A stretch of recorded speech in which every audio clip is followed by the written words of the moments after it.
Hello बच्चों, आज स्थिर वैद्युतिकी के यानी इलेक्ट्रोस्टैटिक्स के छठे लेक्चर में आज हम मास यानी द्रव्यमान और आवेश के बीच का अंतर स्पष्ट करेंगे और उसमें क्या समानता है, सिमिलरिटी है, उसको भी देखेंगे। ठीक है। और जितना हम कर दे रहे हैं उससे बाहर आपको पढ़ना नहीं है, उतना से ही एग्जाम में क्वेश्चन आएगा। ठीक है। तो हम लोग देखते हैं आवेश और द्रव्यमान में पहले अंतर देखेंगे यानी डिफरेंस देखेंगे, उसके बाद हम आवेश और द्रव्यमान में समानता देखेंगे यानी सिमिलरिटीज देखेंगे। ठीक है, चलिए स्टार्ट करते हैं। तो देखिए क्या हमको करना है, हमको करना है आवेश तथा द्रव्यमान में अंतर यानी difference between charge and mass.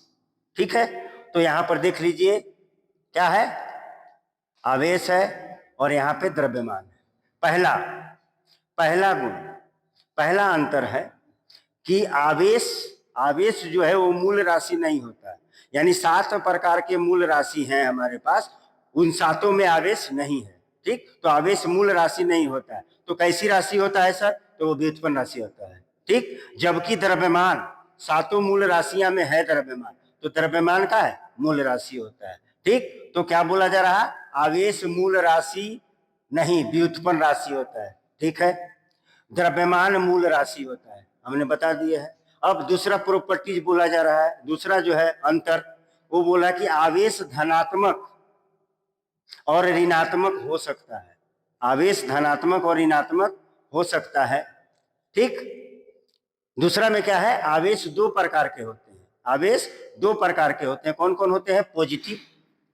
Positive और क्या होते हैं? नेगेटिव, यानी धन आवेश और ऋण आवेश होते हैं। जबकि द्रव्यमान जो है वो केवल एक प्रकार का होता है। द्रव्यमान केवल एक प्रकार का होता है। ठीक है, और आवेश कितना प्रकार का होता है? 2 प्रकार का होता है। तीसरा में देखते हैं आवेश धनात्मक या ऋणात्मक हो सकता है। आवेश पॉजिटिव और नेगेटिव हो सकता है, जबकि द्रव्यमान हमेशा पॉजिटिव हो सकता है। द्रव्यमान केवल धनात्मक होता है, यह कभी भी ऋणात्मक नहीं हो सकता है। ठीक है, अब हम लोग चौथे गुण पर देखते हैं, आवेशों के बीच आकर्षण या प्रतिकर्षण हो सकता है। ठीक है, तो हम लोग को पता है प्लस और माइनस एक दूसरे को क्या करते हैं? प्रतिकर्षण करते हैं, जबकि प्लस और माइनस एक दूसरे को क्या करते हैं? आकर्षित करते हैं। इसमें आकर्षण होता है। ठीक है, इसमें आकर्षण होता है और इसमें प्रतिकर्षण होता है। ठीक है, तो क्या बोला गया, आवेशों के बीच आकर्षण या प्रतिकर्षण हो सकता है, जबकि द्रव्यमान में ऐसी बात नहीं है। द्रव्यमान में केवल आकर्षण होता है। क्यों आकर्षण होता है? क्योंकि वो एक प्रकार का होता है। ठीक है, द्रव्यमानों के बीच केवल आकर्षण होता है। ठीक है, क्यों आकर्षण होता है? क्योंकि द्रव्यमान एक प्रकार का होता है। अच्छा, क्यों आकर्षण और प्रतिकर्षण दोनों होता है आवेशों में? क्योंकि आवेश 2 प्रकार का होता है। ठीक है, नेक्स्ट 5वां देखते हैं, बिना द्रव्यमान के आवेश संभव नहीं होता है। यानी अगर आवेश कहीं पे है तो किसी बॉडी पर ही है, और बॉडी है तो मास है। बिना द्रव्यमान के आवेश संभव नहीं। हम पिछले लेक्चरों में जितना भी लेक्चर दिए हैं उसमें इस सब का वर्णन किया जा चुका है। ठीक है, बिना आवेश के द्रव्यमान संभव हो सकता है। बिना आवेश के द्रव्यमान संभव हो सकता है। जैसे न्यूट्रॉन की बात ले लीजिए, न्यूट्रॉन में द्रव्यमान है लेकिन आवेश नहीं। ठीक है, यानी बिना द्रव्यमान के आवेश संभव नहीं हो सकता, जबकि बिना आवेश के द्रव्यमान संभव हो सकता है। ठीक, आवेश अपरिवर्तनशील राशि होती है। ठीक, आवेश अपरिवर्तनशील होती है, यानी आवेश अगर किसी बॉडी पे है और उसको हम क्या करें, बहुत तीव्र वेग से फेंक देते हैं। जब फेंक देंगे तो आवेश के मान में कोई परिवर्तन नहीं होगा, लेकिन उसका द्रव्यमान बढ़ जाएगा। ठीक है, यानी द्रव्यमान परिवर्तनशील राशि होता है। द्रव्यमान, किसी भी वस्तु को हम फेंक देंगे तो उसका द्रव्यमान बढ़ जाएगा, लेकिन यदि उस वस्तु पर आवेश है तो आवेश के मान में कोई परिवर्तन नहीं होगा।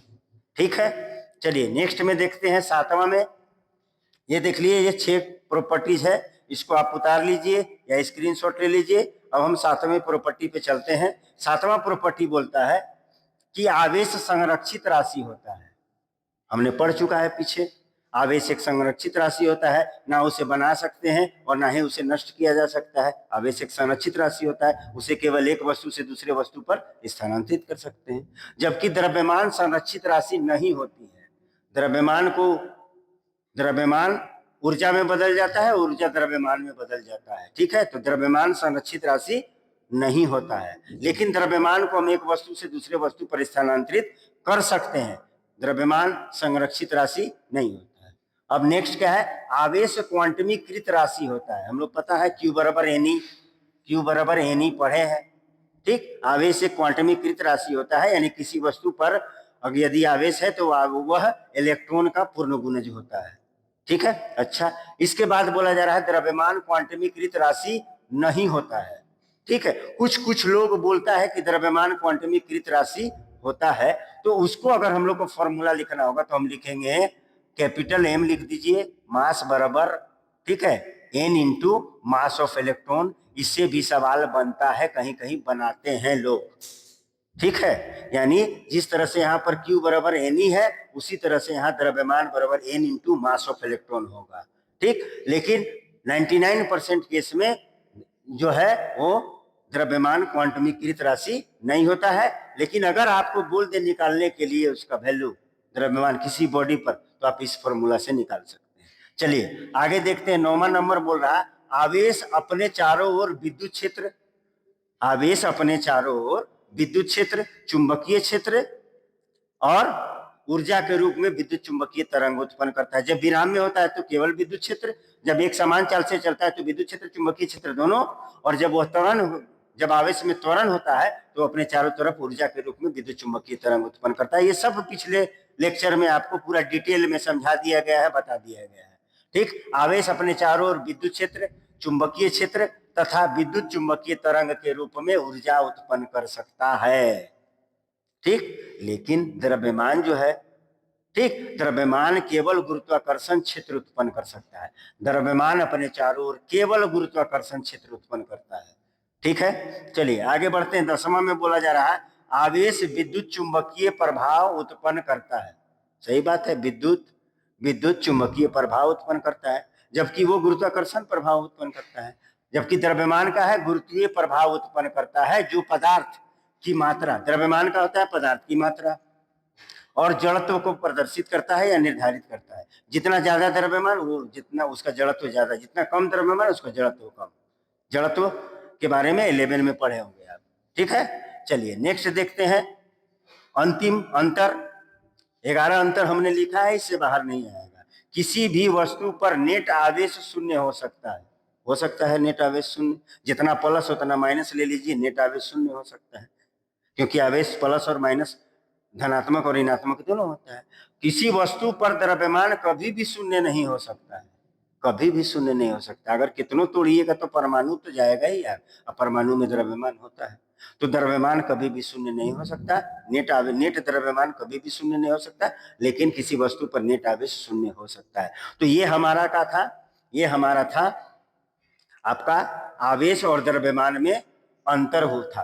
ठीक है, तो ये कुल 11 ठो अंतर हमने दिया है, इससे बाहर नहीं आएगा। अब हम लोग देखते हैं आवेश और द्रव्यमान में समानता का है। तो आवेश और द्रव्यमान में समानता का है, दोनों अदिश राशि है।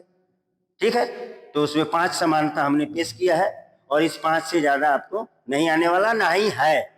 ठीक है, तो क्या देखना है हमको, आवेश तथा द्रव्यमान के बीच समानता, similarity between charge and mass. ठीक, तो पहला क्या बोल रहा है बाबू, पहला बोल रहा है कि आवेश, ठीक है, आवेश और द्रव्यमान दोनों अदिश राशि होता है। सही बात है, आवेश और द्रव्यमान दोनों में योज्यता का गुण पाया जाता है। अगर दोनों अदिश राशि है तो आवेश को अलग से हम आवेशों को जोड़ सकते हैं आपस में, और द्रव्यमानों को भी हम अलग से आपस में जोड़ सकते हैं, यानी दोनों में योज्यता का गुण पाया जाता है। ठीक है, यदि किसी वस्तु के द्रव्यमान को जोड़ना है तो ऐसे जोड़ दीजिए साधारण बीजगणित से, यदि किसी वस्तु के आवेशों को जोड़ना है तो उसको भी जोड़ दीजिए साधारण बीजगणित के नियम से। तो दोनों का गुण ये पाया, दोनों में ये गुण पाया जाता है, आवेशों में भी और द्रव्यमान में भी योज्यता का गुण पाया जाता है। आवेश और द्रव्यमान, तीसरा देखिए, तीसरा बोल रहा आवेश और द्रव्यमान दोनों का स्थानांतरण किया जा सकता है। हाँ भाई, आवेश को एक वस्तु से दूसरे वस्तु पर ले जा सकते हैं, और द्रव्यमान को भी हम लोग एक वस्तु से दूसरे वस्तु पर ले जा सकते हैं, स्थानांतरण किया जा सकता है। अच्छा, चौथा देखिए बोल रहा है आवेश और द्रव्यमान दोनों क्षेत्र उत्पन्न करते हैं। सही तो बोला जा रहा है। आवेश जो है वो विद्युत क्षेत्र और चुंबकीय क्षेत्र उत्पन्न करता है, जबकि द्रव्यमान जो है गुरुत्वाकर्षण क्षेत्र उत्पन्न करता है। ठीक है, अब हम 5वां नंबर और लास्ट देखते हैं, आवेश और द्रव्यमान। आवेश और द्रव्यमान दोनों ही भौतिक गुण है, भौतिक राशि नहीं, भौतिक गुण है। दोनों ही भौतिक गुण है। किसका? पदार्थ का। दोनों ही किसका? पदार्थ का भौतिक गुण है। पदार्थ का भौतिक गुण है जो ब्रह्मांड में हर पदार्थ में होते हैं, ब्रह्मांड के हर पदार्थ में होते हैं। ठीक है, यानी आवेश और द्रव्यमान किसी भी वस्तु का फिजिकल प्रॉपर्टी होता है, भौतिक गुण होता है, और ब्रह्मांड में जितने भी वस्तु हैं उसमें ये दोनों विद्यमान रहता है। ठीक है, तो ये हमारा समानता हुआ, और आशा करते हैं कि दिन ब दिन आपको हमारा लेक्चर बहुत अच्छा लग रहा होगा। नोट्स भी हम दे रहे हैं। ठीक है, तो इसी तरह से हमसे जुड़े रहिए और अपना भी विकास कीजिए और हमारा भी विकास कीजिए। धन्यवाद।